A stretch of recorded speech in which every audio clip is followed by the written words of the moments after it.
konselpos.com, Jakarta.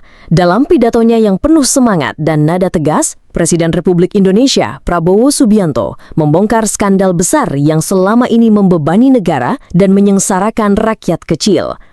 Bertempat di acara peringatan Hari Lahir atau Harlah ke-27 Partai Kebangkitan Bangsa (PKB), Prabowo mengungkap praktik manipulatif dalam distribusi beras subsidi yang menyebabkan kerugian negara mencapai 100 triliun rupiah setiap tahun.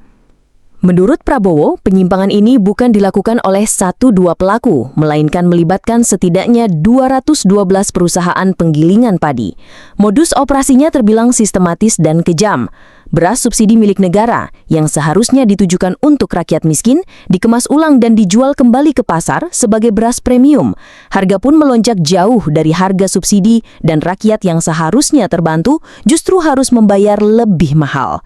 Ini bukan sekadar pelanggaran aturan, ini adalah bentuk nyata dari kejahatan ekonomi yang merampas hak rakyat, tegas Prabowo dalam pidatonya. Presiden juga menekankan bahwa praktik semacam ini jelas bertentangan dengan Pasal 33 Undang-Undang Dasar 1945 yang menyatakan bahwa bumi, air, dan kekayaan alam yang terkandung di dalamnya harus digunakan sebesar-besarnya untuk kemakmuran rakyat.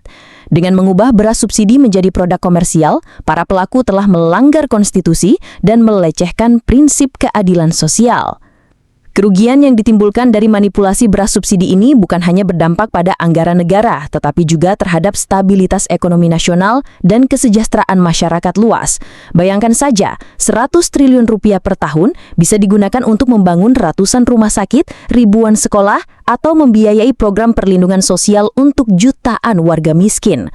Kalau ini dibiarkan terus-menerus, dalam 5 tahun, kerugian negara bisa mencapai 1 triliun rupiah.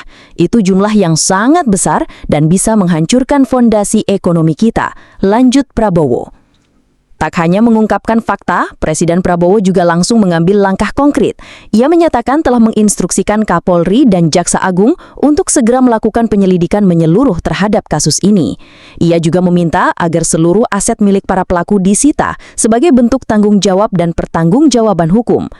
Presiden ingin kasus ini menjadi peringatan keras bagi semua pihak yang masih berani memainkan kebutuhan pokok rakyat untuk kepentingan pribadi. Ia menegaskan bahwa pemerintah tidak akan memberi ruang bagi siapapun yang menyalahgunakan program subsidi untuk meraup keuntungan pribadi. Pernyataan ini menunjukkan keseriusan Presiden Prabowo dalam membenahi sistem distribusi pangan di Indonesia, yang selama ini kerap menjadi ladang permainan mafia pangan. Ia menegaskan bahwa salah satu prioritas utama pemerintahannya adalah melindungi rakyat kecil dari eksploitasi sistematis dan memastikan bahwa program-program negara tepat sasaran. Prabowo juga mengajak seluruh elemen masyarakat, mulai dari aparat penegak hukum, pemerintah daerah hingga media dan masyarakat sipil untuk ikut mengawasi distribusi bantuan pangan dan subsidi agar tidak lagi jatuh ke tangan-tangan rakus yang tidak bertanggung jawab. Pernyataan Presiden Prabowo ini sontak menuai berbagai tanggapan dari masyarakat dan pengamat kebijakan publik. Banyak pihak mendukung langkah tegas ini dan mendesak agar pemerintah membuka data perusahaan-perusahaan yang terlibat, sekaligus memberikan sanksi berat agar praktik semacam ini tidak terulang lagi di masa depan. Jika langkah ini benar-benar diwujudkan secara konsisten dan transparan, maka Indonesia akan memasuki babak baru dalam pengelolaan kebijakan pangan nasional, yaitu lebih adil, bersih, dan berpihak pada rakyat. Laporan redaksi Konselpos TV.